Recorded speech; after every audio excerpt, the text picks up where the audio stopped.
కడప నుంచి బయలుదేరి వచ్చినప్పుడు రామాపురం దాటుకుని వెంటనే నా కైలాసనం గుర్తొచ్చినాడు. కైలాసనం గుర్తొచ్చిన తర్వాత ఫోన్ చేసినాను, కానీ అది నాట్ కవరేజ్ ఏరియా అని నాకు చెప్తా ఉంది. చెప్పినప్పుడు నేను కైలాసనం కలవాలి ఎలా ప్రభా అని చెప్పి నేను బస్సులో వచ్చేటప్పుడు ఆలోచన చేసుకుంటూ వస్తున్నాను.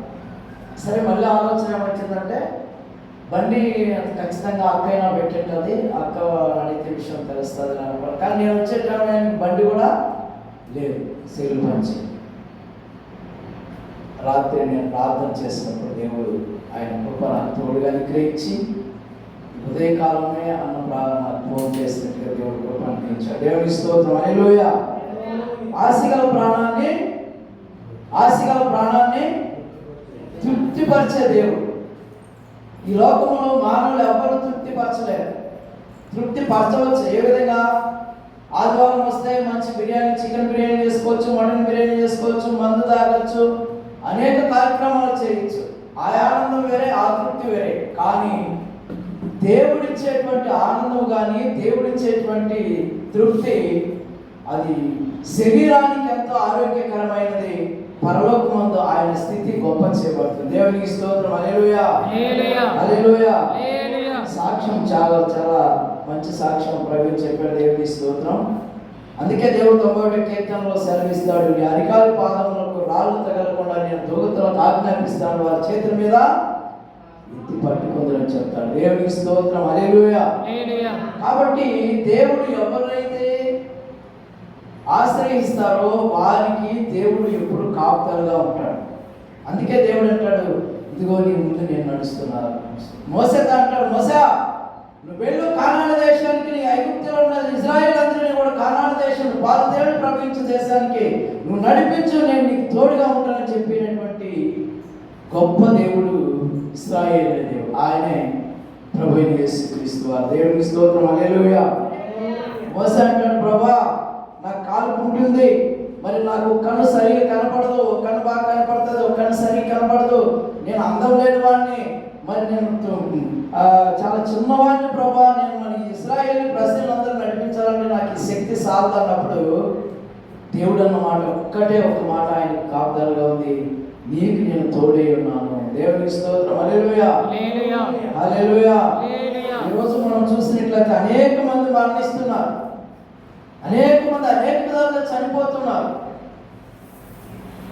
తల్లిదండ్రులు కూడా లెక్క చేయనటువంటి బిడ్డలు, బిడ్డలను లెక్క చేయనటువంటి తల్లిదండ్రులు, పెద్దవారిని గౌరవించినటువంటి పిల్లలు, మందుకు అలవాటు పడిపోయి, గంజాయికి అలవాటు పడిపోయి, సిల్లో గేమ్స్కి అలవాటు పడిపోయి ప్రాణాలు తీసుకున్నటువంటి బిడ్డలు మనం చూస్తూ ఉన్నాం. అలాంటి వారి కొరకు మనం ప్రార్థన చేయాలి. యవనస్తుల కొరకు ప్రార్థన చేయాలి. ఎందుకంటే ఇంతకు ముందే మనం ఒక పాట విన్నాం, యేసు రాజై వస్తున్నాడు. ఆయన రాజై వస్తున్నాడు. ఆయన వస్తున్న సమయంలో ప్రతి ఆత్మ కూడా దేవుని ఎదుట నిలబడాలన్నదే దేవుని యొక్క ఉద్దేశం. ఆయన ఉద్దేశం ఏమిటంటే ఆయన రూపంలో ఉన్న ప్రతి మానవుడు కూడా చనిపోయినప్పుడు ఆయన ఎదుట తీర్పు జరగబోతుంది. ఆ తీర్పు జరిగినప్పుడు ప్రతి ఒక్కరు కూడా నరకానికి వెళ్ళకుండా పరలోకానికి వెళ్ళాలన్నది దేవుని యొక్క ఉద్దేశమైనది. దేవునికి స్తోత్రం. హల్లెలూయా. హల్లెలూయా. అందుకే ఆయన పేరు పెట్టి మనందరినీ పిలిచాడు. ఆయన రక్తాన్ని విలువగా పెట్టి మనం కోరుకున్నాడు. ఆ రక్తం చాలా విలువైనది. మన కొరకు ఆయన శిలువలో, కల్వరి శిలువలో బలియాగం అయిపోయాడు. మన కొరకు ఆయన బలి అర్పించబడ్డాడు. మన కొరకు ఆయన రక్తాన్ని కార్చాడు. మన కొరకు ఆయన శిలువలో అనేక శ్రమలను అనుభవించాడు. మనం చేసిన పాపం నిమిత్తం ఈ లోకంలో ఎవ్వరు కూడా పరిశుద్ధులు లేరు. ఈ లోకంలో ఎవ్వరు కూడా నీతిమంతులు లేరు. ఈ లోకంలో ఎవ్వరు కూడా నేను పరిశుద్ధులు అని చెప్పేటువంటి మానవుడు ఈ లోకంలో ఎవరు లేరు. అయితే దేవుడు అంటాడు, నేను పరిశుద్ధుడిని, నేను పరిశుద్ధుడు కనుక మీరు కూడా పరిశుద్ధులై ఉండడని చెప్పి దేవుడు వాక్యం సెలవిస్తుంది. అందుకే దేవుడు అంటాడు, ఆయన బిడ్డలుగా మనం పిలుచుకున్నాం, ఆయన బిడ్డలుగా మనం ప్రేమించాడు, ఆయన బిడ్డలుగా మనం కనికరించాడు, ఆయన బిడ్డలుగా మనల్ని పిలిచాడు. చూడండి, ఈ లోకంలో అనేకమైన అందగాళ్ళు ఉన్నారు, ఈ లోకంలో ఆస్తి పరులు ఉన్నారు, ఈ లోకంలో డబ్బు కలిగినటువంటి వాళ్ళు ఉన్నారు, ఈ లోకంలో గొప్ప ఐశ్వర్యవంతులు ఉన్నారు. కానీ వాళ్ళందరినీ దేవుడు పిలవలేదు. కానీ దేవుడి మాటకు మాట సాగిస్తుంది బైబిల్లో, నేను పాపులు పిలవచ్చితేనే కానీ నీతిమంతులను పిలవా రాలేదంటాడు. పాపుల కోసం ఆయన ఈ లోకానికి వచ్చాడు. పాపము ఎవరైతే పాపముల ఈ లోకంలో పాపము చేత పీడింపబడుతున్నారో ఆ పాపం అనేటువంటి ఆ భయంకరమైనటువంటి కోరలో ఉన్నటువంటి మానవులైన మనల్ని విడిపించడానికే దేవాది దేవుడైన దేవుడు, సృష్టికర్త అయిన దేవుడు, భూమి ఆకాశములు చేసిన దేవుడు, సూర్య చంద్ర నక్షత్రాలను చేసిన దేవుడు ఆయన ఈ లోకములో నిన్ను ఈ రూపముతో చేసుకున్నాడు కనుక నిన్ను ఆ రూపంలో దేవుని రూపంలో ఉన్న మనల్ని, నర రూపంలో ఉన్నటువంటి మనల్ని, ఆయన ప్రాణము మనలో ఉంది కనుక, ఆయన ప్రాణము నరకానికి వెళ్ళుట దేవునికి ఇష్టం లేదు కనుక దేవుడు ఈ లోకముకి నరరూపదారుడిగా ఈ లోకమునికి వచ్చాడు. దేవునికి స్తోత్రం. హల్లెలూయా, హల్లెలూయా. నేను తెల్లవారుతోనే ఒక వార్త విన్నాను, నాకు చాలా బాధ అనిపించింది. ఒక కుటుంబం నాతో కూడా సంఘమిత్రగా చేసినటువంటి నా కొలిక్ దగ్గర దగ్గర 30 సంవత్సరాలు పనిచేసినటువంటి ఆమె, మాకు చెల్లెలు వరుస అవుతుంది. ఆయనకు ఒక పాప ఒక బాబు. అయితే ఒక పాపనైతే నేనే మాట్లాడి పెళ్లి చేయడం జరిగింది. ఆ అల్లుడైతే ఆ బిడ్డ భర్త అయితే మన దగ్గరికి ఏర్పడి దగ్గర యాక్సిడెంట్లో చనిపోయాడు. కుమారుడు కూడా ఉన్నాడు. ఆ కుమారుడు కూడా ఒక ప్రైవేట్ జాబ్ చేసేవాడు. ప్రైవేట్ కంపెనీలో దేంట్లోనో ఒక ఇంజనీర్గానో ఏదో పని చేస్తున్నాడు. ఆయన 3 రోజుల క్రితం నేను కర్నూలులో ఉన్నప్పుడు ఆయన చనిపోయాడనే విషయం నేను తెల్లారేడున్నా. దేవునికి స్తోత్రం. హల్లెలూయా. ఎందుకు చనిపోయాడంటే సెల్లో గేమ్స్ ఆడి, డబ్బులు గేమ్స్ ఆడి ఆడి ఆడి డబ్బు అప్పు అయిపోయి ఆ డబ్బులు ఇవ్వలేక తల్లి చెల్లి ఇద్దరిని కూడా పీలేరు పంపించి తన స్నేహితులు తన పిల్లలకి అందరికీ కూడా ఆయన కావలసినటువంటి ఆహార పదార్థంలో తెచ్చి పెట్టి తినిపించి ఆ యొక్క ఫ్యాన్ వేసుకొని చనిపోయాడనే విషయం తెలియబడుతుంది. దేవునికి స్తోత్రం. హల్లెలూయా. చూడండి, లోకం ఎట్టెళ్తుందో ఒకసారి ఆలోచించండి. మనం అనుకుంటున్నాం ఈ లోకంలో నాకంటే ధనవంతుడు లేడు, నాకంటే ఐశ్వర్యవంతుడు లేడు, నాకంటే అందగాడు లేడు, నాకంటే గొప్పవాడు లేడు అని మనం అనుకుంటున్నాం. దేవుడి రాత్రి దేవుడు ఏ సమయంలో మన ప్రాణాన్ని అడుగుతాడో మనకు తెలియదు. దేవుడు ఏ సమయంలో ఆయన ప్రాణాన్ని తీసుకుంటాడో మనకు తెలియదు. అందుకే పరిశుద్ధమైన లేఖనంలో ఒక మాట రాయబడి ఉంది, ప్రాణం ఇవ్వడానికి కానీ, ప్రాణం పెట్టడానికి కానీ, ప్రాణం తీసుకోవడానికి కానీ భూలోకం ఉంది కానీ పరలోకం ఉంది కానీ నాకు తప్ప ఏదో ఒక్కరికి అధికారం లేదు అని రాయబడి ఉంది. మనం అనుకుంటాం, అయ్యో ఇప్పుడు వాడు ఇప్పుడే చనిపోయాడు అనుకుంటాం, అది బాగున్నా ఉంటే బాగుండేమో అనుకుంటాం. అదంతా అబద్ధం. దేవుడు ఏ సమయంలో ఆయన ప్రాణాన్ని తీసుకుంటాడో ఆయనకు మాత్రమే తెలుసు. దేవునికి స్తోత్రం. హల్లెలూయా, హల్లెలూయా, హల్లెలూయా. ఆయన ప్రాణాన్ని ఆయనే ఎప్పుడు తీసుకుంటాడో మనకు తెలియదు. ఆయన ప్రాణం ఎప్పుడు మనం ఇవ్వాలో ఆయనకే తెలుసు. ప్రాణం పైన అధికారం ఈ లోకంలో ఏ మానవునికి లేదు, ఏ డాక్టర్కు లేదు, ఏ వైద్యుడికి లేదు, ఏ కలెక్టర్కి లేదు, ఏ ప్రధానమంత్రికి లేదు, ఏ ముఖ్యమంత్రికి లేదు. కానీ ప్రభువైన యేసుక్రీస్తు అయిన దేవుడైనటువంటి పరలోకమందు ఆసీనుడైనటువంటి 24 మంది పెద్దల చేత సింహాసనం మీద కూర్చొని తీర్పునిగా ఉన్నటువంటి ఆ మహాశక్తి అయినటువంటి దేవునికి మాత్రమే ప్రాణాన్ని తీసుకునే అధికారం ఉంది. ఏ మానవునికి మాత్రమో లేదు. దేవునికి స్తోత్రం. హల్లెలూయా, హల్లెలూయా. డాక్టర్లకు ఆయన ఇచ్చిన జ్ఞానం చేతనే మనకు ఇంజెక్షన్స్ ఇస్తున్నారు. ఆయన ఇచ్చిన జ్ఞానం చేతనే మనకు మాత్రలు ఇస్తున్నారు. ఆయన ఇచ్చిన జ్ఞానం చేతనే స్నానికలు తీస్తున్నారు. ఆయన ఇచ్చిన జ్ఞానం చేతనే వైద్యులు వైద్యం చేస్తున్నారు. కానీ అది మానవుని యొక్క గొప్పతనము కాదు. మనం చూసినట్లయితే అలెగ్జాండర్ 32 సంవత్సరాల్లోనే ప్రపంచాన్ని గడగడలాడించి ప్రపంచాన్ని జయించిన మహావీరుడు అలెగ్జాండర్. అయితే ఒక దోమ పుట్టడం వలన ఆయనకు జ్వరం వచ్చింది. ఆ జ్వరం ఏం చేసిందో తెలిసిన ఆయన ప్రాణాన్ని తీసుకునేంత వరకు వెళ్ళిపోయింది. దేవునికి స్తోత్రం. హల్లెలూయా, హల్లెలూయా. ఆయన ఆస్తి సంపాదించాడు, డబ్బు సంపాదించాడు, రాజ్యాలను జయించాడు. సముద్రం దగ్గరికి వెళ్ళి సముద్రం వైపు చూసి ఏడ్చేవాడు.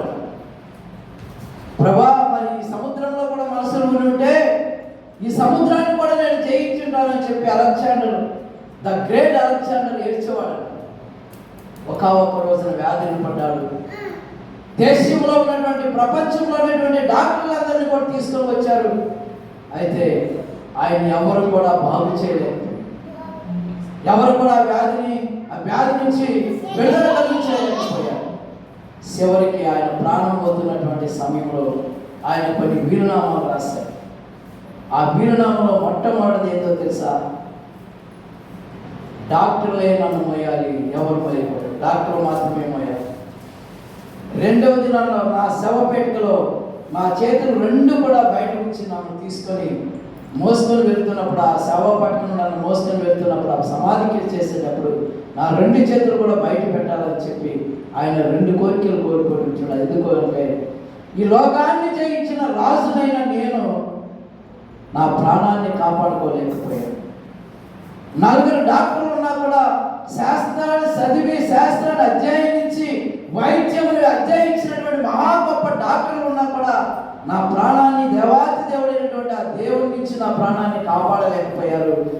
రెండవది, నేను సంపాదించినటువంటి ఆస్తి, నేను సంపాదించినటువంటి రాజ్యం, నేను కూర్చున్న సింహాసనం, నా ఎదురున్న సైన్యం, నా ఎదురున్నటువంటి రాజ్యాధికారం కలిగినటువంటి గొప్ప మేధావులు కూడా నాతో ఉన్నటువంటి వారిని, నా ఉన్నటువంటి వాళ్ళు ఎవరిని కూడా నా కూడా తీసుకొని వెళ్ళలేదు. కానీ నేను ఏ రీతిగా తల్లి యొక్క గర్భం నుండి వచ్చానో ఆ రీతిగా తిరిగి నేను వెళ్ళిపోతున్నాను సమాధిలోకి. కనుక నేను సంపాదించినది ఏది నేను తీసుకువెళ్ళలేదని చెప్పి ఆయన రెండు చేతులు బయట పెట్టడానికి కారణం ఏమని వాళ్ళు అడిగినప్పుడు ఆయన సమాధానం చెప్పారు. దేవునికి స్తోత్రం. హల్లెలూయా, హల్లెలూయా. ఈ లోకంలో సర్వము సంపాదించుకొని చనిపోతే ఏమి లాభం? కోట్లు సంపాదించి లోకంలో మనం చనిపోతే ఏం ప్రయోజనం? అందుకని ఒక ధనవంతుడు లాజరు ఉన్న మనం చూసాం బైబిల్లో. ధనవంతుడైతే ఈ లోకంలో అనేక భోగములు అనుభవించాడు, ఈ లోకంలో అనేకమైన కార్యములు చేశాడు. ఆయన రోజు భయంకరమైనటువంటి బిర్యానీ తినేవాడు, మందు తాగేవాడు, అదేవిధంగా స్త్రీలతో అనుభవించేవాడు. ఆ ధనవంతుడు ఆ ఇంటి ముందర ఒక లాజరు, పనికిరానటువంటి ఒక భిక్షగాడైనటువంటి లాజరు ఆయన ఇంటి ముందర కూర్చుంటే కనీసం ఆయనకు అంత భోజనం కూడా పెట్టలేనటువంటి ఆ ధనవంతుడు ఒక రోజున ధనవంతుడు చనిపోయాడు. పేదవాడైనటువంటి వాడు, రోగము కలిగినటువంటి వాడు, లాజరు బట్టలేనటువంటి వాడు, ఎండుకలు కూడా పెరిగిపోయి ఉంటాయి. ఆ శరీరాన్ని చూస్తే కంపు పట్టుకుంటున్నటువంటి ఆ లాజరు కూడా చనిపోయాడు. చనిపోయినప్పుడు అప్పుడు చనిపోయిన లాజరేమో తండ్రి ఎదుట రొమ్ములు అనుకొని ఉన్నాడు. ఈ లోకంలో సంతోషాన్ని, ఈ లోకంలో భోగాలు అనుభవించినటువంటి ధనవంతుడు, ఈ లోకంలో అనేక కార్యములు చేసినటువంటి ధనవంతుడు, ఈ లోకంలో బిల్డింగ్ల పైన బిల్డింగ్లు కట్టుకున్నటువంటి ధనవంతుడు, ఈ లోకంలో అనేకమైనటువంటి ఆస్తిని సమకూర్చుకున్నటువంటి ధనవంతుడు కూడా చనిపోయాడు. ఆయన ఎక్కడున్నాడు? భయంకరమైనటువంటి నరకంలో ఉన్నాడు. దేవుడికి స్తోత్రం. హల్లెలూయా, హల్లెలూయా. అందుకే చూస్తున్నాడు, తండ్రి వైపు చూశాడు. ప్రభా, భూమండలం పైన, భూమి పైన నేను అనేకమైన గొప్ప కార్యములు చేసి నేనే గొప్పవాడని అనుకున్నానే, ఇదే పరలోక రాజ్యం అనుకున్నానే, ఇదే నాకు స్వర్గం అనుకున్నానే, ఇదే నాకు వైకుంఠం, ఇదే నాకు సర్వం అనుకొని చెప్పి భూలోకంలో నేను బ్రతికాను ప్రభా. మరి చనిపోయినటువంటి ఆ లాజరు టయానికి అనవలేకపోయినా, గుడ్డలేకపోయినా, శీఘ్రమైనటువంటి వాడు అయిపోయినా, కంపు కొట్టుకున్నటువంటి వాడు అయిపోయినటువంటి వ్యక్తి చనిపోయి నీ ఎదుట సింహాసనం మీద అనుకొని, రొమ్మున అనుకొని ఉన్నాడే. ఒక్కసారి ఈ అగ్నిగుండంలో నేను తాగలేకుండా నా ఆత్మ అగ్నిగుండంలో అగ్ని మండుతూ ఉంది, నా ఆత్మ అగ్నిగుండంలో వేయబడి ఉంది, నా ఆత్మ నీటి దాహానికి నా నాలుక గుంజకపోతుంది ప్రభా, ఆ లాజరును పంపించు, కనీసం వాడి వేరుతోనైనా ఒక చుక్క నాకు నోటిలో నీళ్లు పడేటట్లేస్తే నా దాహం తీరుతుంది ప్రభా అని చెప్పి తండ్రితో మాట్లాడుతున్నాడు. దేవునికి స్తోత్రం. హల్లెలూయా, హల్లెలూయా. చూసారా, ధనవంతుడేమో నరకంలో ఉన్నాడు, పేదవాడైనటువంటి, తినడానికి తిండి లేనటువంటి వాడు లాజరు చనిపోయి తండ్రి సింహాసనం మీద ఆసీనుడై దేవుని ఎడమ పార్శ్వన కూర్చొని ఆనుకొని ఉన్నాడు. దేవునికి స్తోత్రం. హల్లెలూయా, హల్లెలూయా. నువ్వు రెండు మనం చూసినట్లయితే ధనవంతుల్లో హృదయంలో దేవుడు లేడు.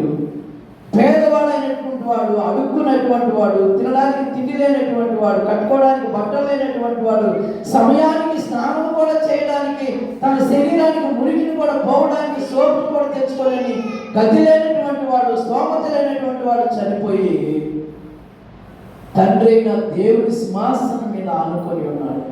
ఎందుకో తెలుసా? ఈ లోకంలో ఆశలు ఆయనకి లేవు, ఈ లోకంలో సంతోషించలేదు, ఈ లోకంలో ఆయన భయంకరమైన తిరుగులు తిరగలేదు, ఈ లోకంలో అనుభవించాల్సింది ఏది అనుభవించలేదు, ఈ లోకంలో ఏమి అనుభవించడానికి ఆయనకు శక్తి లేదు.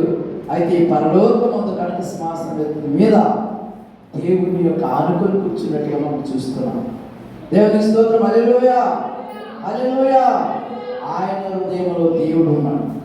అందుకే ఆయన చనిపోయి ఆయన లాజరు అక్కడ కూర్చొని, ధనవంతుడి లోకంలో సర్వము అనుభవించాడు, ఆయన చనిపోయి నరకం అనే అగ్నిగుండంలో అల్లాడుచున్నాడు. దేవునికి స్తోత్రం. హల్లెలూయా, హల్లెలూయా. ఈ రాత్రి ఉదయకాలంలో ప్రియమైన దేవుని బిడ్డలారా, మనం బ్రతుకుట సౌలు అపోస్తలుడైన పౌలు అంటాడు, చనిపోతే నేను క్రీస్తు కొరకే చనిపోతాను, బ్రతికితే క్రీస్తు కొరకే బ్రతుకుతాను. నువ్వు బ్రతకాలంటే దేవుని కొరకే బ్రతకాలి, చనిపోవాలంటే దేవుని కొరకే చనిపోవాలి. ఈ లోకంలో మనకు బంగారం లేకపోవచ్చు, ఈ లోకంలో డబ్బు లేకపోవచ్చు, ఈ లోకంలో ఆస్తి లేకపోవచ్చు, ఈ లోకంలో ఐశ్వర్యం లేకపోవచ్చు. పరలోకములో నీ తండ్రి 12 గుమ్మముల చేత అలంకరించబడుతున్నటువంటి, బంగారు చేత అలంకరించబడుతున్నటువంటి మహాపట్టణం ఉంది. ఆ మహాపట్టణమే వైకుంఠం. ఆ వైకుంఠానికి నువ్వు వెళ్ళాలనుకుంటే ఈ లోకంలో నువ్వు సర్వము వదులుకోవాలి. ఈ లోకంలో ఉన్న ఆస్తులన్నిటిని మనం వదులుకోవాలి. ఈ లోకంలో ఉన్నటువంటి కలుష్యమైనటువంటి మనుషులు ఎదుట ఉన్నటువంటి మనం ఈ లోకంలో నీ తండ్రి అయిన దేవునికి సాక్షులుగా మనం బ్రతకాలి. అందుకే దేవుడు అంటాడు, ఇదిగో యుగ సమాప్తి వరకు నీకు నేను తోడుగా ఉంటాను. యుగ సమాప్తి వరకు భూమి ఆకాశములు గతించిపోయినా కానీ నా మాటలు ఎంత మాత్రము గతించు. దేవుడు అంటాడు, నేను ఏదైతే చెప్తానో అదే చేస్తా, నేను ఏదైతే చెప్పానో అదే చేస్తా, చేసిన దాన్ని రుజువు చేపిస్తానని చెప్పి దేవుడు చెప్తున్నాడు. ఈరోజు మనం చూసినట్లయితే అనేక మంది పిల్లలు చెడిపోతున్నారు. కారణం ఏమో తెలుసా? లోకంలో దేవుని యొక్క ప్రేమ లేదు. కానీ ఈ లోకంలో దేవుని యొక్క ప్రేమ లేదు. ఈ లోకంలో సైతాను యొక్క పాపం ఈ లోకంలో తాండవం ఆడుతూ ఉంది. పాపం ఈ లోకంలో కోరలు చాచుకొని ఉంది.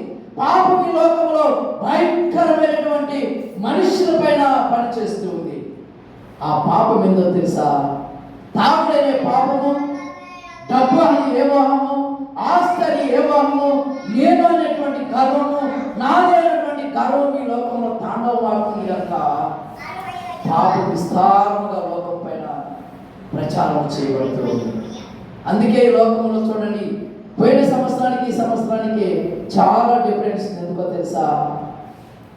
దేవుడి వర్షం పడాలంటే దేవుని ఆజ్ఞ ఇవ్వాలి. దేవుని ఆజ్ఞ ఇవ్వలేదు కనుక వర్షము మనం అనుకుంటే ఏంది వర్షం పడలేదు, ఏం దేవుడు వర్షం పడలేదని మనం అనుకుంటాం. కానీ మనలో పాపం ఇంకా తాండవం ఆడుతుంది. ఆ పాపమే దేవుడు వర్షాన్ని కూడా ఇవ్వనివ్వకుండా మానవుని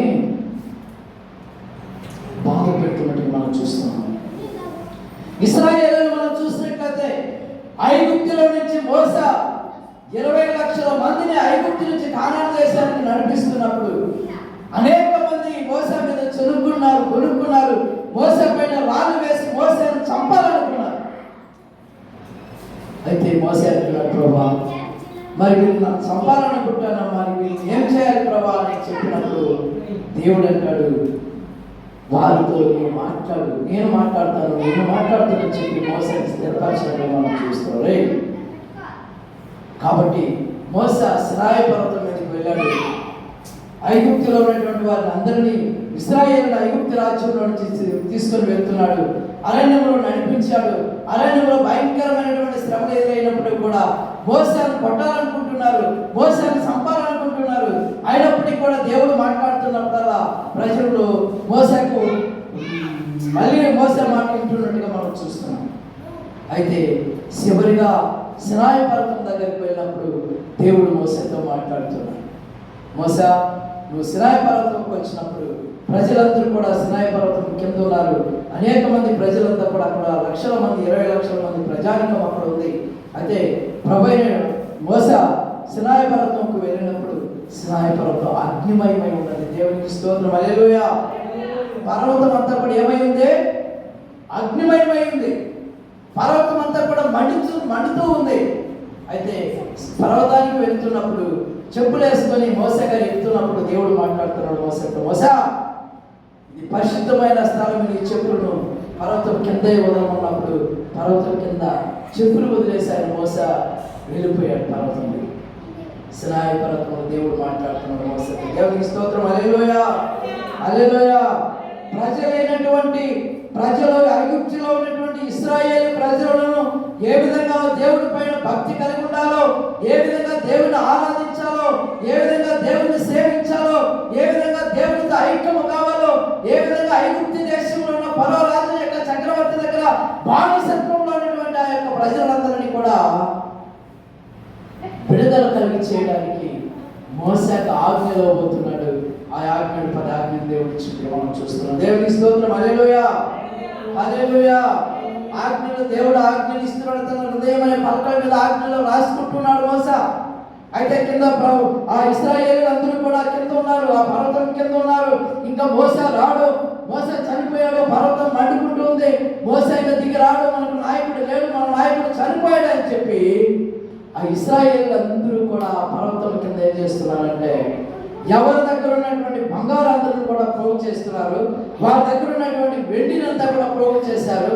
ఆ వెండి బంగారాన్నంతా పోగు చేసి కరిగించి ఒక దూడను చేసి ఆ దూడతో కూడా వాళ్ళు ఆరాధిస్తున్నారు. దేవునికి స్తోత్రం, హల్లెలూయా, హల్లెలూయా. ఆరాధిస్తూ వాళ్ళు ఈ లోకంలో పాపం చేశారు. ఐగుప్తులో ఉన్నప్పుడు చేసిన పాపం కంటే కూడా సినాయి పర్వతం దగ్గర ఉన్నప్పుడు చేసినటువంటి పాపము దేవుని యొక్క ఉగ్రతకు వాళ్ళు పాలైనట్టుగా మనం చూస్తున్నాం. దేవుని పాపానికి వాళ్ళు పాలైపోయినట్టుగా మనం చూస్తున్నాం. దేవుని కోపానికి వాళ్ళు అంకితమైపోయినట్టుగా మనం చూస్తున్నాం. దేవుని కోపం వాళ్ళ మీద రగులుకున్నట్టుగా మనం చూస్తున్నాం. ఎందుకంటే వారిలో పాపం ఎక్కువ. ఆ పాపాన్ని దేవుడు సహించలేకపోయాడు. తిరిగి మోస వచ్చాడు. మోస దిగి వచ్చిన తర్వాత మోస వాళ్ళు చేస్తున్న కార్యక్రమాలన్నింటిని చూసి అక్కడ చేసినటువంటి పాపం ఎలాగుందంటే తల్లి లేదు, తండ్రి లేదు, చెల్లెలు లేదు, బిడ్డ లేదు, అమ్మ లేదు, నాన్న లేదు, అందరూ కూడా సమానంగా పాపం చేస్తున్నారు. ఆ పాపం ఎక్కువైపోయింది. పాపం ఎక్కువైపోయినప్పుడు ఆ విధానాన్ని చూశాడు ఆ యొక్క పౌలు. ఆ మోసే గారు చూసినప్పుడు ఆ మోసే కిందకు వచ్చి ఆ 2 పలకలను కూడా పగలగొట్టేసినట్టుగా మనం చూస్తున్నాం. దేవుని స్తోత్రం, హల్లెలూయా, హల్లెలూయా. వారి మీద కోపించుకొని వారి మీద ఉగ్రుడైపోయి మీరు ఈ విధంగా చేస్తారా? దేవుని యొక్క సన్నిధి మనతో ఉంది. దేవుడు మళ్ళీ దేవుడు మిమ్మల్ని కానాను దేశానికి నడిపించాలనుకున్నాడు. ఆ దేశం పాలు తేనెలు ప్రవహించి దేశంగా చేసినటువంటి ఆ దేశంలో మీరు ఉండాలనుకున్నాడు. బానిసత్వంలో నుంచి మిమ్మల్ని విడిపించాలనుకున్నాడు. మీరు ఇంత భయంకరమైన పాపం చేస్తారా అని మోసే కోపపడిపోయి ఉగ్రుడైపోయి ఆ యొక్క పలకలను పగలు కొట్టేసినట్టుగా మనం చూసారా? ఎప్పుడైతే నడిపించే నాయకుడు లేక, ఎప్పుడైతే నాయకుడు మోసే పర్వతముల మీదకి వెళ్ళిపోయాడో ప్రజలు నాయకుడి మాట మరిచిపోయి, దేవుని మాట మరిచిపోయి పాపం విస్తారంగా చేయటం వలన దేవుని యొక్క ఉగ్రత వారి మీదకి వచ్చింది. దేవునికి స్తోత్రం, హల్లెలూయా, హల్లెలూయా, హల్లెలూయా. కాబట్టి దేవుడు మనల్ని ఆ రోజుల్లో అయితే ఆ విధంగా జరిగింది, కానీ ఆ పాపాన్ని తీసివేయడానికి, ఆ పాపముని విడిపించడానికి, ఆ పాపం అనే మరణం నుండి పాపం పరిపక్వమై మరణాన్ని కన్నా ఆ మరణమే 2వ మరణం. ఆ మరణం ఏంటంటే అగ్నిగుండం. ఆ అగ్నిగుండంలో మన ఆత్మ ఉండకూడదని ఉద్దేశంతోనే లోకాన్ని చేసిన దేవుడు, సూర్యుని చేసిన దేవుడు, నక్షత్రాలను చేసిన దేవుడు, ఈ లోకాన్ని సమస్తాన్ని చేసిన దేవుడు, జల ప్రళయాలను సముద్రాన్ని చేసిన దేవుడు, నదులను చేసిన దేవుడు, సర్వ జీవరాశులను చేసిన దేవుడే 2000 సంవత్సరం ఆయన క్రీస్తుగా ఈ లోకంలోకి వచ్చాడు. దేవుని స్తోత్రం. హల్లెలూయా, హల్లెలూయా. నిన్ను నన్ను ఆయన మార్చాలని, నిన్ను నన్ను ఆయన రాజ్యానికి చేర్చుకోవాలని, నిన్ను నన్ను ఆయన రాజ్యంలో మనం ఆయన బిడ్డలమై ఉండాలని, నీవు నేను ఆయన మరణం అనే అగ్నిగుండం నుంచి తప్పించబడి ఈ లోకాన్ని వదిలినప్పుడు మన ఆత్మ దేవుని సన్నిధానానికి ఆయన ఎదుట మనం ఉండాలని ఉద్దేశంతోనే క్రీస్తుగా ఈ లోకాన్ని చేసిన సృష్టికర్తే ఈ లోకానికి క్రీస్తుగా వచ్చాడు. ఆయన క్రీస్తే మన కొరకు సిలువలో బలి అయిపోయి, మన కొరకే శ్రమను అనుభవించి, మన కొరకే రక్తాన్ని కాల్చి, మన కొరకే ఆయన భయంకరమైనటువంటి శ్రమను అనుభవించి బలియాగం అయిపోయాడు. ఈ రోజుల్లో మనం చూసినట్లయితే అనేక ప్రాణులు మనం చేసిన ప్రాణానికి బలి అయిపోతున్నాం. మన హృదయంలో పాపం ఉంది. ఆ పాపాన్ని మనం కడుక్కోవాలంటే మొట్టమొదట దేవుని ఎదుట మనం బలి కావాలి. దేవునికి స్తోత్రం. హల్లెలూయా. మన పాపం, మనం చేసిన పాపానికి మనం బలి కావాలి, కానీ మూగజీవులైన మూగజీవులు కాదు బలి కావాలని కాదు దేవుని ఉద్దేశం. మనము బలి అవ్వాలి. ప్రభా, నేను దొంగగా బతుకుతున్నా, నా బ్రతుకును మార్చు అని చెప్పి దేవుని ఎదుట మోకరించి ప్రార్థన చేయాలి. ప్రభా, నేను అబద్ధకుని నాయనా, ఈ అబద్ధముల నుంచి నన్ను విడిపించు అని చెప్పి దేవుని ఎదుట మోకరించి ప్రార్థన చేయాలి. ప్రభా, నేను వ్యభిచారం నాయనా, నన్ను వ్యభిచారత్వం నుంచి నన్ను మార్చు ప్రభా అని చెప్పి దేవుని ఎదుట మనం మోకరించి ప్రార్థన చేస్తే ఆ దేవుడే మనకు విడుదల కలిగించేస్తాడు. ఈ భయంకరమైన ఈ పాపముల కోసమే మరణం కాస్త ఉందని చెప్పి సత్యాన్ని మనం గ్రహించలేకపోతున్నాం. అందుకే మరణం అంటుందంట, ఈ లోకంలో కన్నవారు వదిలేయవచ్చు, ఈ లోకంలో భర్త వదిలేయచ్చు, ఈ లోకంలో భార్య వదిలేయచ్చు, ఈ లోకంలో బిడ్డలు వదిలేయచ్చు, ఈ లోకమే వదిలేయచ్చు. అయితే ఎవరు వదిలే, కానీ నేను మాత్రము వదలను.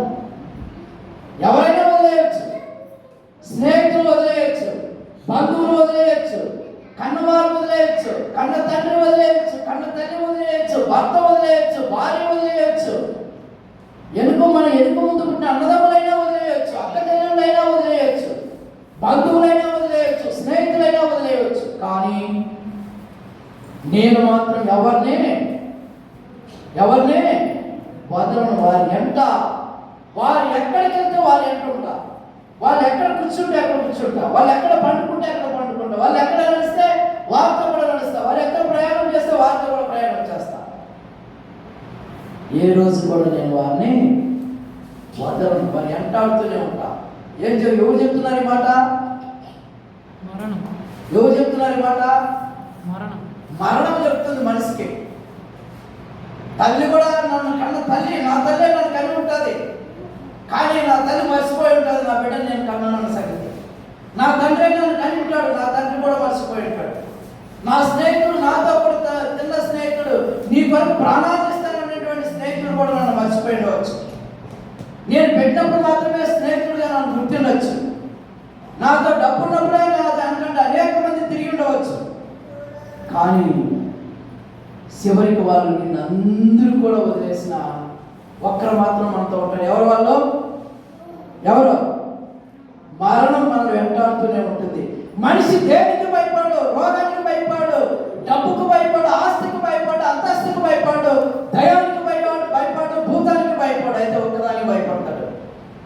ఏం తెలుసా? మరణములకు భయపడతాడు. దేనికి భయపడు? ఇంకా 10 మంది వచ్చే నిన్ను రేపు నేను పడతానని నేను అన్నాననుకో, పడతానన్నా కూడా రాగా చూసుకుందాము అంట. కానీ మరణం వచ్చిందనుకో భయపడ్డా. ఎవరో ఎందుకంటే నేనే చాలాసార్లు భయపడ్డాను. ఎందుకు చెప్తున్నానంటే, దేవుడిని ఎప్పుడైతే నేను దూరంగా వెళ్ళిపోయానో, పరిశుద్ధాత్మ దేవుడు నాతో ఉన్నటువంటి దేవుడు ఎప్పుడైతే నన్ను వదిలేశాడో, ఆ రోజు నుంచి ఈ లోకంలో నేను చేసిన కార్యములను బట్టి దేవుడు నా నుంచి దూరం అయిపోయినప్పుడు ఈ లోకం చాలా బాగుంది అనుకున్నా. ఏ రోజైతే నాకు నా ఉద్యోగం వెళ్ళిపోయిందో ఆ రోజు అనుకున్నా, నాకు ఈ రోజు నుంచి దేవుడు నన్ను, ఈ రోజు నుంచి ఎవరు వెళ్ళిపోయారు కదా, నాతో ఉన్న దురాత్మ వెళ్ళిపోయింది. దేవునికి స్తోత్రం. హల్లెలూయా, హల్లెలూయా. నాకు అనేక మంది చెప్పారు, విజయవాడలోనే మీకు అందరూ తెలుసు, అనేక మంది మంత్రుల ఇంటికి వెళ్ళావు, అనేక మంది సెక్రటరియట్ల దగ్గరికి వెళ్ళావు, 10 సంవత్సరాలు నువ్వు ఆ సంఘమిత్రాలకు అందరికీ కూడా మంచి నాయకుడిగా ఉన్నావు, మరి నీ ఉద్యోగాన్ని కాపాడుకోవచ్చు కదా అని ఎంతో మంది సవాల్ చేశారు. మేము ఖర్చు పెట్టుకుంటాం, కోరుకుంటామని కూడా నాకు చెప్పారు. కానీ నా మనసు అంగీకరించలేదు. నేను వద్దనుకున్నా, నాకు ఉద్యోగం వచ్చినా నాకు అవసరం లేదనుకున్నా. ఎందుకో నాకు తెలియదు. నాలో ఎవరు పని చేస్తున్నారు? దేవుని శక్తి పని చేస్తుంది. దేవుని ఆత్మ నాతో మాట్లాడుతుంది. నీకు ఇంకా ఎవరు వచ్చి నీకు ఉద్యోగం ఇచ్చినా నీకు ఆ ఉద్యోగం అవసరమే లేదు. దేవుడు అంటాడు, నీకు నా పని కొరకు నేను పిలిచి ఉన్నానని చెప్పి దేవుడు ఒక రోజు నాతో మాట్లాడు. 10 గంటల ప్రాంతం అయిందంటే, రాత్రిలో 10 గంటలైతే నా శరీరంలో నాకే తెలియకుండా అలసట వచ్చేది. నా శరీరంలో నాకే తెలియకుండా భయం ఏర్పడేది. నా శరీరంలో నాకు తెలియకుండా భయాందోళన కలిగేది. అనుకునేవాడిని, ఆ సమయంలో అనుకునేవాడిని, ప్రభా నాకున్నటువంటి ఆలోచన ఏమంటే, పిల్లలందరినీ ఎవరిని చూడకుండా వెళ్ళిపోతానా? పిల్లలు ఎవరిని చూడకుండా చనిపోతానా? మరి ప్రత్యేకంగా నా పెద్ద కుమారుని చూడకుండా చనిపోతానా? మరి బిడ్డలు నేను ఎవరిని చూడనా ఇంకా అని అలాంటి ఆలోచన వచ్చేది. ఒక్కొక్కసారి నేను ప్రవీణ్ నిద్రపోతుంటే కూడా నేను ఈదులో తిరిగి అట్లా తిరుగుకొని వచ్చి, బాబు ప్రార్థించి ఎదుర్కొనని వచ్చి మా అత్తగా ఉండేది చెప్పేవాడు. నేను కూడా మోకరించి ప్రార్థన చేసేవాడు. ఆ ప్రార్థన చేసినప్పుడు దేవుడు మళ్ళీ నాతో మాట్లాడి, నాకు అనేక మంది ప్రజలు కనపడుతున్నారు, నాకు శిలువ దర్శనం కనపడుతుంటారు. ఆ సమయంలో అప్పుడు నేను అనుకున్న, ప్రభు నేను నీ కొరకు పనిచేయవలసిన వాడిగా ఉంటున్నా, మరి నీ నుంచి నేను దూరం అయిపోయాను, అయినా నువ్వు నా దగ్గర ఉన్నావు. మరి ఈ రోజు నుంచి నీ సేవలో, నీ యొక్క పనిపాటలో, నీ యొక్క పొలంలో నేను పనిచేస్తాను ఆయన అని చెప్పి అడిగేవాడు. మరి బీపీ ఎక్కువైపోయింది. ఇంకా నేను చనిపోతాననేటువంటి పరిస్థితిలో ఉన్నా. ఏ రోజులో నాకు భయం వెంటాడుతుంది. నాకు మరణం అనే భయం నన్ను వెంటాడుతూనే ఉంది. నాకు భయం వస్తూనే ఉంది. పగులంతా బాగానే ఉంటా. రాత్రి సాయంకాలం 9 గంటల ప్రాంతమైందంటే టయాన్ని చూసుకున్నాడంటే 9 నుంచి 10-11 లోపల నా శరీరంలో భయాందోళన వచ్చాయి. ఆ టైంలోనే నాకు దేవుడు ఆ సమయంలో స్పందిస్తాడేమో నాకు తెలియదు, కానీ ఆ సమయంలో నాకు భయం వచ్చేది నా శరీరంలో. చాలాసార్లు ఒంటరిగానే ఏడ్చుకునేవాడిని. నేను చనిపోతాను ప్రభా, నేను చనిపోతాను అని దేవుడిని అడిగేవాడిని. అయితే ఒకరోజు 5 గంటల ప్రాంతంలో భయంకరంగా నాకు నా శరీరము శక్తిని కోల్పోయింది. ఆ శక్తిని కోల్పోయిన తర్వాత ప్రవీణ్ బండిలో ఎక్కించుకొని పిల్లలకి వెళ్ళారు. హాస్పిటల్లో పోతే అన్నీ నార్మల్గా ఉన్నాయి. మరి గుండె కూడా బాగానే ఉందిలే అన్నట్టుగా వాళ్ళు రాసించారు. కానీ మళ్ళీ తర్వాత తిరుపతి పోయిన తర్వాత అక్కడ అన్నీ సెట్ చేసిన తర్వాత గుండె కూడా ఎక్సలెంట్గా ఉంది. గుండె కూడా ఏ ప్రాబ్లమో లేదని చెప్పారు. దేవుని స్తోత్రం. హల్లెలూయా, హల్లెలూయా. రెండోది మళ్ళీ నడుములో నొప్పి వస్తుంది. మళ్ళీ ఎక్స్రేకి పోయినా. ఎక్స్రేకి పోతే కిడ్నీలు కూడా సూపర్గా ఉన్నాయి. ఎక్కడ కానీ కిడ్నీలు కూడా ఏ ప్రాబ్లం లేదు, బాగా పని చేస్తున్నాయని చెప్పి డాక్టర్స్ చెప్పడం జరిగింది. ఎందుకు మాట చెప్తున్నానంటే, దేవుడు గొప్పవాడు, మానవులైన మనం గొప్పవాళ్ళం కాదు. మనం మాట వచ్చి ఈ సమయంలో తప్పిపోవచ్చు. దేవుడు మాట ఇస్తే ఆయన నెరవేర్చేవాడు. దేవుడు మాట ఇస్తే తప్పక చేసేవాడు. దేవుడు నీతో మాట్లాడితే నీ యొక్క బాధలు తీరుతాయి. దేవుడు నీతో మాట్లాడితే నీ యొక్క సమస్య తీరుతుంది. దేవుడు మనతో మాట్లాడుతున్నప్పుడు మనకి ఇంకా శ్రమలు ఎక్కువ అవుతున్నాడు. ఎందుకు చెప్తున్నాడు ఈ మాట అంటే, మానవులైనటువంటి మన శరీరము బలహీన పడుతూ ఉంటుంది. ఈ శరీరం బలహీన పడుతున్నప్పుడల్లా నువ్వు ఏమనుకుంటుంటావు అంటే, మనం దేవుని ప్రార్థన చేస్తున్నాం కదా, దేవుని బైబిల్ చదువుతున్నాం, దేవుని ప్రార్థన చేస్తున్నాం, మోకరించి మధ్యాహ్నం ప్రార్థన చేస్తాం, లేచినప్పుడు ప్రార్థన చేస్తాం, సాయంకాలం ప్రార్థన చేస్తాం, బైబిల్ చదువుకుంటుంటాం. మరి ఎందుకు మనకి ఈ శ్రమకి? అయితే ఎప్పుడైతే ఆ బలహీనత ఏర్పడుతూ ఉంటుందో నిన్ను దేవుడు బలపరుస్తూ ఉంటాడు. దేవునికి స్తోత్రం. హల్లెలూయా, హల్లెలూయా. ఎప్పుడైతే మనకు శ్రమలు వస్తూ ఉంటాయో ఆ శ్రమల వెనుక దేవుని యొక్క శక్తి దాగి ఉంటుంది. దేవుని యొక్క మహిమ దాగి ఉంటుంది. దేవుని యొక్క కృప దాగి ఉంటుంది. దేవుని యొక్క వాత్సల్యత ఉంటుంది. దేవుని కృప లేనిది ఏ రోజు మనం ఈ లోకంలో తిరగలేదు. నేను కర్నూలు నుంచి వస్తానే అందరూ నాకు ఫోన్ చేశారు, అన్నా నిద్రపోయినావా, ఏం చేస్తున్నావు, పండుకుంటావా లేదా అని. నాకు ఫోన్ చేసినప్పుడు నేను విషయం చెప్పాను, నేను కర్నూలు మళ్ళీ కడపకి వెళ్తున్నాను. ఎందుకంటే దేవుడికి ఒకసారి సైతాన్ కూడా మన మీద ఎక్కువగా పనిచేస్తుంది. ఆ ఎక్కువగా ఎప్పుడైతే మన మీద సైతాన్ పనిచేస్తుందో అప్పుడు నువ్వు చేయవలసింది ఒక్కటే, ఏం చేయాలా? మోకరించి ప్రార్థన చేయాలి.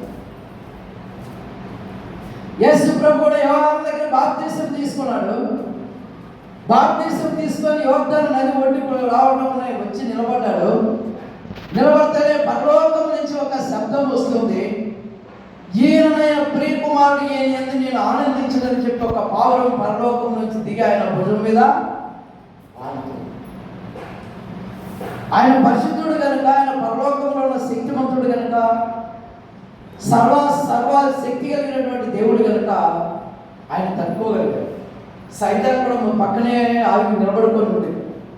ఆయన అంటుంది, అయ్యా ఆ పర్వతం మీదకి వచ్చి నువ్వు నా కాలు మొక్కు, ఈ రాజ్యాన్ని అన్నిటిని కూడా నీకు ఇచ్చేస్తాను అంటుంది. అయితే దేవుడు అంటాడు, సైతానా, దేవుడి వాక్యంలో దేవుడు నీకు ఏం చెప్పాడు అది చేయని చెప్పి దేవుడికి అర్థిస్తాడు. ఇక్కడ నుంచి వెళ్ళిపో అంటనే, నీ తండ్రి అయిన దేవుడిని నువ్వు సేవించవాలని నీకు తెలియదా పో అంటనే సైతాన్ అక్కడి నుంచి ఆ సైతాన్ని వెళ్ళిపోవాలనంటే నీలో నాలో మనందరిలో ఎవరు ఉండాలా? పరిశుద్ధాత్ముడి నివాసం కలిగి ఉండాలి. దేవునికి స్తోత్రం, హల్లెలూయా. అందుకే దేవుడు అంటాడు, నీ హృదయమే దేవాలయం.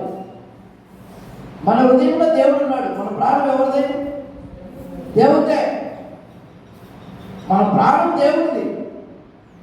ఈ ప్రాణం దేవుడే మనలో నివాసం చేసినప్పుడు ఆయన సన్నిధిలో మనం ఉండాలని ఆయన ఆరాటపడతాడు. ఆయన ఆరాధించాలి, నీ ద్వారా మహిమపరచబడాలని దేవుని యొక్క ఉద్దేశం. అందుకని దావీదు మనం ఇప్పుడే చూసాం, గాఢాంధకారంలో నేను సంచరించిన అపాయం నా ఎదుర్కో అని భయపడి అంటున్నాడు. ఆయన ఎలాంటి భయమైనా సరే, దావీదు ఒకప్పుడు గొర్రెలు మేపుకుంటున్నటువంటి దావీదు, దేవుని చేత అభిషేకించబడి దేవుడిని మహిమపరిచేటువంటి దావీదు, ఆయన గొర్రెలు మేపేటువంటి వ్యక్తిని రాజ్య సింహాసనం మీద దేవుడు కూర్చొని. ఎందుకో తెలుసా? ఆయన పుట్టినప్పటి నుంచి దేవుడు ఆయన ప్రణాళికలో ఉన్నాడు. అందుకే మనం కూడా ఈరోజు ఇలా మన రామరాపుల్లో ఎంతో మంది జనాలు ఉన్నారు. అయితే అందరూ కూడా దేవుడి దగ్గరికి రాలేరు. దేవుని సంకల్పం ఉంటుంది వారి పట్ల. నేను సృష్టికర్త అయిన దేవుని ఆరాధిస్తున్నాము అంటే ఆయన సంకల్పం ముందుగా ఆయన చేతిలో నువ్వు నిర్మించబడి ఉంటావు. అందుకే దేవుడు అంటాడు, ఆదిలో నేను సంకల్పం, ఆయన భూమాకాశంలో చేయకముందే ఆయన సంకల్పంలో నువ్వు నేను ఉన్నావు. అందుకే దేవుని గ్రంథంలో ఒక మాట రాయబడింది, తల్లి గర్భంలో నిర్మింపకముందే నా కన్నులు నిన్ను చూసే. మన తల్లిదండ్రులు మన పెళ్లి కాకముందే, మన తల్లిదండ్రులు ఎవరో మనకు తెలియకముందే, మన తల్లిదండ్రులు వాళ్ళు కలయకముందే ఆయన సంకల్పంలో ఎప్పుడో మనం నిరూపించుకోబడాం, ఎప్పుడో మనం ఆయన సంకల్పంలో ఏర్పరచబడాం, ఆయన సంకల్పంలో మనం ఉన్నాం. కాబట్టి ఈరోజు ఆయన పరిశుద్ధాత్మ దేవుడైనటువంటి సృష్టికర్త అయిన దేవుని ఈరోజు మనం ఆరాధిస్తూ ఉంటాం. ప్రేమైన దేవుని బిడ్డలారా, దేవుడు అంటాడు, అడుగుడి నీకు ఇవ్వబడు. ఏమడుగుతున్నాం ఈ రోజుల్లో మనం? దేవుని సన్నిధానంలో మోకరించి మనకు డబ్బులు, ధనము, ధాన్యము, ఐశ్వర్యం ఏమని ఇమ్మంటున్నామా? నో. దేవుని మనం అడిగించినది ఒక్కటే, ప్రభా నేను పాపిని, నన్ను కరుణించవాలి. ఈ లోకంలో నేను ఉన్నంత వరకు నీ పరిశుద్ధాత్మను నాకు తోడుగా దయచేసి నీ కృపలో నేను ముందుకు నడవడానికి నీ కృప నాకు అనుగ్రహించవాలి అని చెప్పి మనం అడిగినప్పుడు పరిశుద్ధాత్మ దేవుడు మనతో ఉంటాడు. అందుకే మనం చూడండి, ఒక మాట చదివి నేను ముగిస్తాను, టైం అవుతుంది.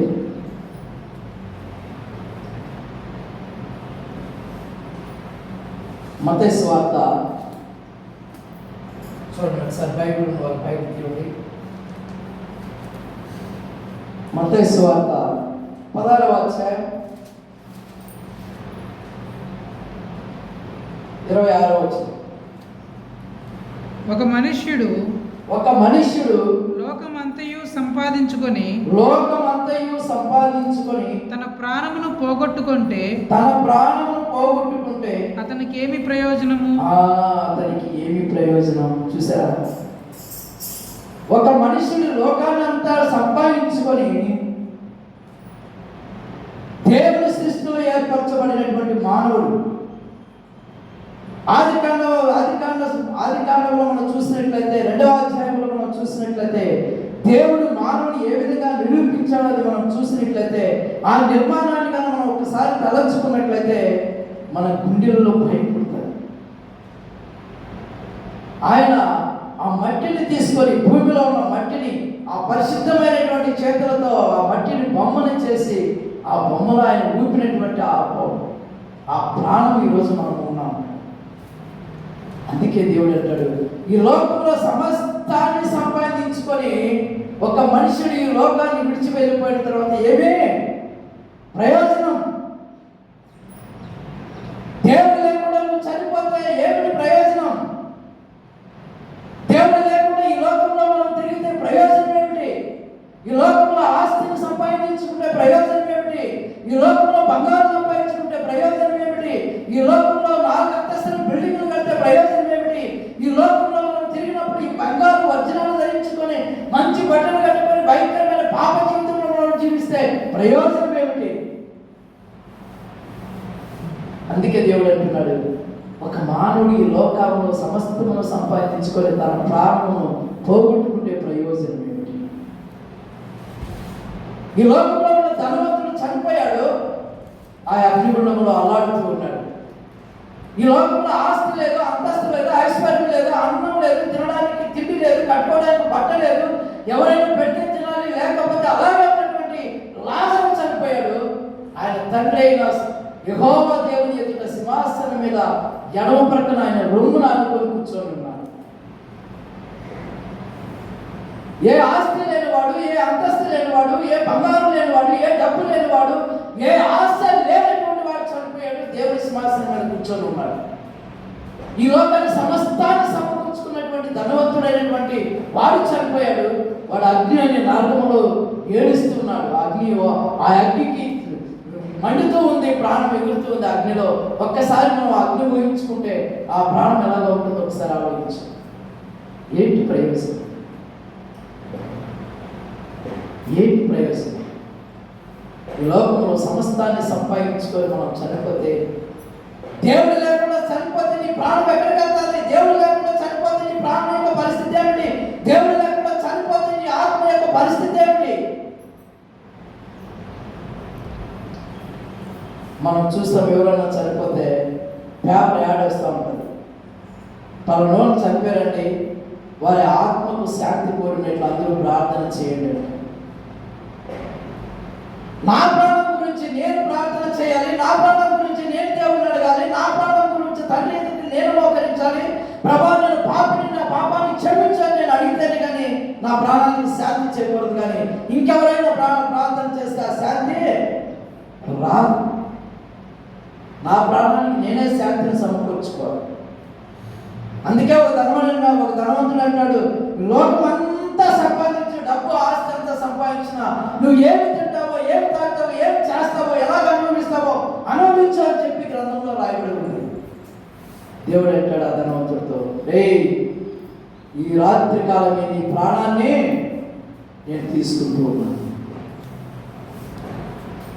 చూసారా, ఎంత ధనం, డబ్బు, ఆస్తి, ఐశ్వర్యం ఉన్నా తిను, నా ప్రాణమా తిను, నా ప్రాణమా తాగు, నా ప్రాణమా సుఖించు, నా ప్రాణమా నువ్వు ఏం చేస్తావో చెయ్యి అని చెప్పి ధనవంతుడు చెప్తున్నాడు. అయితే దేవుడు అంటున్నాడు, నీ ప్రాణాన్ని ఈ రాత్రి నేను తీసుకుంటున్నా. మరి నీ ధనమ పరిస్థితి ఏంటి? నీ ఆస్తి పరిస్థితి ఏంటి? నీ డబ్బు పరిస్థితి ఏంటి? నీ బిడ్డల పరిస్థితి ఏంటి? నీ భార్య పరిస్థితి ఏంటి? నీ యొక్క అహంకార పరిస్థితి ఏంటి? నీకున్నటువంటి ఆ తాగులనే పరిస్థితి ఏంటి? దీని నుంచి నువ్వేం చేయగలుగుతావు? ధనవంతుడితో దేవుడు ఇంత చక్కగా మాట్లాడాడు. చూడు, ఈ రాత్రి కాలమే నీ ప్రాణాన్ని నేను తీసుకుంటున్నా. ప్రేమైన వాళ్ళ ఈ లోకాన్ని సంపాదించుకొని మనం చనిపోతే మనం దేవుని దగ్గరికి వెళ్ళలేము.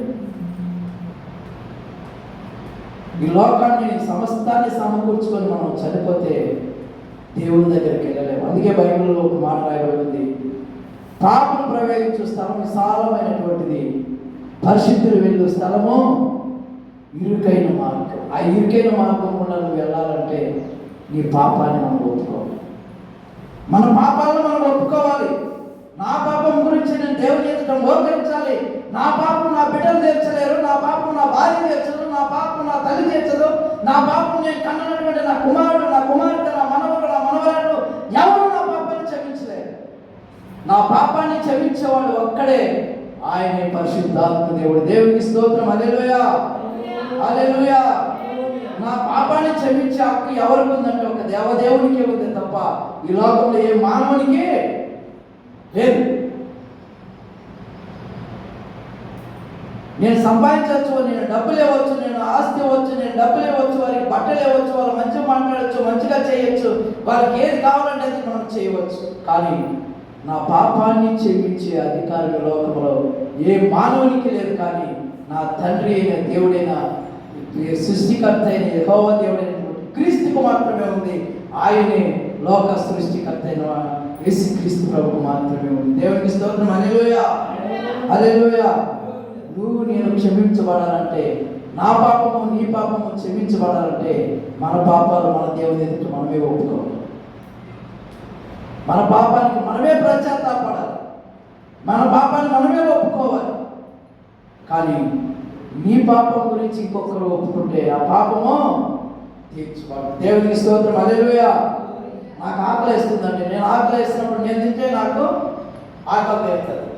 మన నర్సుము తింటే నాకు ఆకలి తీరుతుందా? తీరవస్తుంది. అందుకే దేవుని ఎదుట మనం కూడా నిలబడాలంటే నా దాహం అనే దాహం నేను తీర్చుకుంటేనే తప్ప నా దాహం తీర్చబడుతుంది. అది దేవుని ఎదుటే తీర్చబడుతుంది. దేవునికి స్తోత్రం. హల్లెలూయా, హల్లెలూయా. ఈ లోకంలో ఒక మానవుడు బ్రతుకుతున్నాడంటే దేవుడి ఉచితమైన కృపే. ఈ మానవుడు ఈ లోకంలో నడుస్తున్నాడంటే దేవుడు ఇచ్చిన ఉచితమైన ప్రేమే. అందుకే యేసు ప్రభు ఈ లోకంలో ఏమి వదిలిపెట్టలేదు అని తన శిష్యులతో చెప్తున్నాడు. ఈ లోకంలో నేను ఏమి వదిలి వెళ్ళలేదు, కానీ ఈ లోకంలో నా ప్రేమ వదిలి వెళ్తున్నానని చెప్పి దేవుడు మాట చెప్తున్నాడు. కాబట్టి ఆయన ప్రేమ మనలో, ఆయన ప్రేమలో మనం ఉన్నాము కనుక ఆయన ప్రేమలోనే ముందుకు సాగాలని దేవుడు కోరుకుంటున్నాడు. ఆయన ప్రేమ మన మీద ఉంది, ఆయన ప్రేమ వాత్సల్యత మన అందరి మీద ఉంది.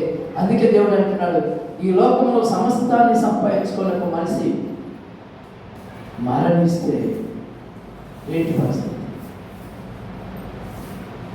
ఈ మధ్యాహ్న కాల సమయంలో దేవుడు మాట్లాడుతున్నాడు, ఈ లోకం శాశ్వతమైంది కాదు, ఈ లోకం అశాశ్వతమైంది, ఈ లోక సంపద అశాశ్వతమైంది.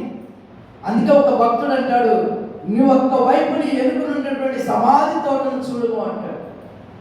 ఆ సమాధి తోటలో మనకన్నా గొప్పవారు, మనకన్నా ఐశ్వర్యవంతులు, మనకన్నా ధనవంతులు, మనకంటే గొప్ప గొప్ప వ్యక్తులు చనిపోయారు. కానీ ఆ సమాధులుగా మనం చూస్తున్నాం, మట్టికి మట్టి అయిపోయింది. ఈరోజు మనము కూడా ఒకరోజు మట్టికి మట్టి అయిపోతాం. మట్టికి మనం మట్టి అయిపోయినా మన ఆత్మ దేవుని దగ్గరికి వెళ్ళాలన్నదే దేవుని యొక్క ఉద్దేశం. అందుకే దేవుడు అంటాడు, ఈ లోకంలో సమస్తాన్ని మనం సంపాదించుకొని చనిపోతే ఏ ప్రయోజనం? ఈ లోకంలో మనం క్రీస్తుతో నడిచి ఆయన సాక్షులుగా మనం బ్రతికితే మనం మరణం పైన భయము ఉండదు. ఆ భయాన్ని తీసేయాలన్నదే దేవుని యొక్క ఉద్దేశం. మరణం నుంచి తప్పించబడాలన్నదే దేవుని యొక్క ఉద్దేశం. ఆయన యొక్క సింహాసనం మీద తండ్రికి రొమ్మును ఆనుకొని కూర్చోవాలన్నదే ఆయన ఉద్దేశం.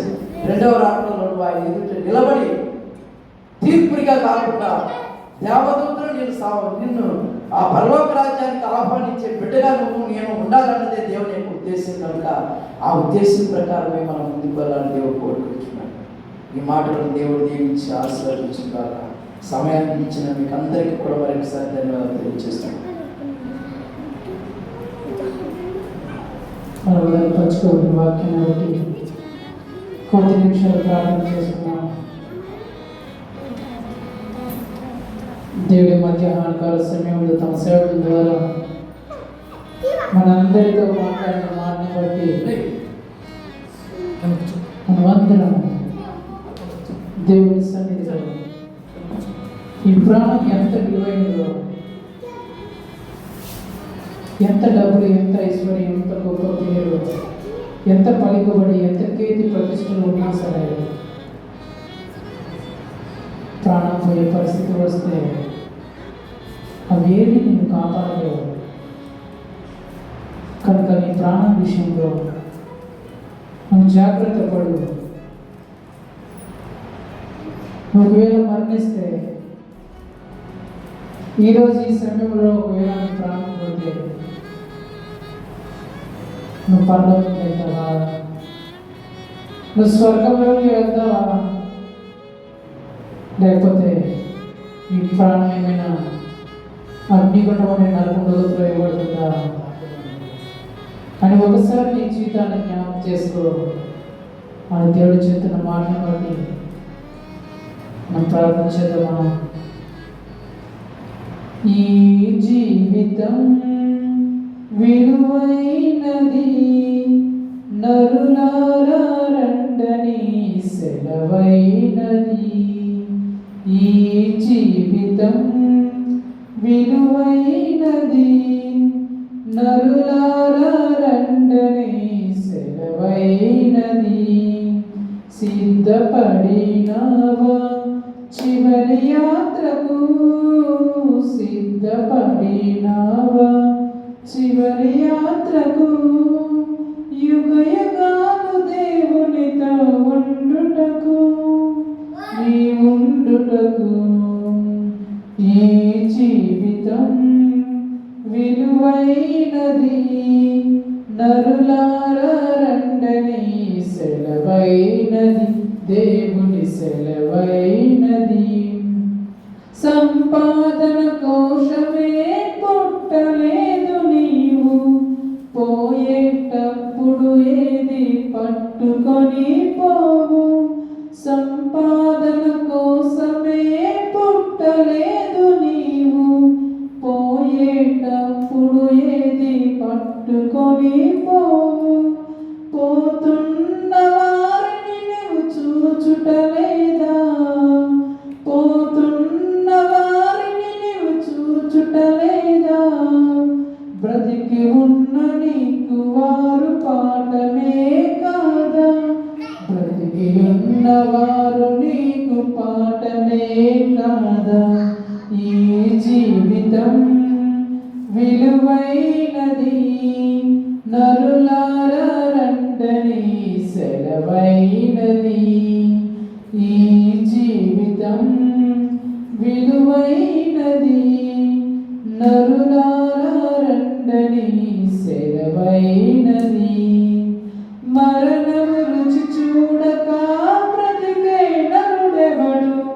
కలకాలమి లోకంలో ఉండే స్థిరుడెవడు? మరణము రుచి చూడక బ్రతికే నరుడెవడు? కలకాలమి లోకంలో ఉండే స్థిరుడెవడు? చిన్న పెద్ద తేడా లేదు మరణానికి, చిన్న పెద్ద తేడా లేదు మరణానికి. కులమతాలు అడ్డం కాదు శ్మశానానికి, కులమతాలు అడ్డం కాదు శ్మశానానికి. ఈ జీవితం విలువైనది, నరులారా రండని సెలవైనది. ఈ జీవితం విలువైనది, నరులారా రండని సెలవైనది. సిద్ధపడినావా చివరి యాత్రకు? సిద్ధపడినావా చివరి యాత్రకు? యుగ యుగాలు దేవునితో ఉండుటకు, నీ ఉండుటకు. ఈ జీవితం విలువైనది, నరులారా రండని సెలవైనది, దేవుని సెలవైనది. అవును, ఈ జీవితం ఎంతో విలువైనది తండ్రి. ఈ విలువైన జీవితాన్ని ప్రభా మా చెడు పనులకు అప్పగించుకుంటా, పాపిష్టి పనులకి ఈ జీవితాన్ని అప్పగించుకుంటా, నీచమైన పనులకి ఈ జీవితాన్ని అప్పగించుకుంటా, అందరూ నిందించి అవమానించే అలాంటి పరిస్థితి తెప్పించే ఆ జీవితానికి ప్రభా ఈ జీవితాన్ని అప్పగించుకుంటా, ఈ జీవితం ఒక విలువైనదని, ఈ ప్రాణం ఎంతో మిక్కిలి శ్రేష్టమైనదని ఎంచి ప్రభా మా జీవితాలను తండ్రి పరిశుద్ధతకు పవిత్రతకు ఒక గొప్ప ఘనమైన జీవితానికి ప్రభా మమ్మల్ని మేము అప్పగించినట్టు సహాయం దయచేయమని బ్రతిమాలుచు ప్రభా కృప చూపిస్తారని నమ్ముతూ విశ్వసిస్తూ మా తండ్రి, మా దేవుడు, మా ప్రభువు మా జీవితాలు ఇంతవరకు, మా ప్రాణాలు ఇంతవరకు కాచి కాపాడుతున్న మా దేవుడైన నజరేయుడైన యేసుక్రీస్తు యొక్క పరిశుద్ధమైన నామములో వేడుకుంటున్నాం మా తండ్రి. ఆమేన్.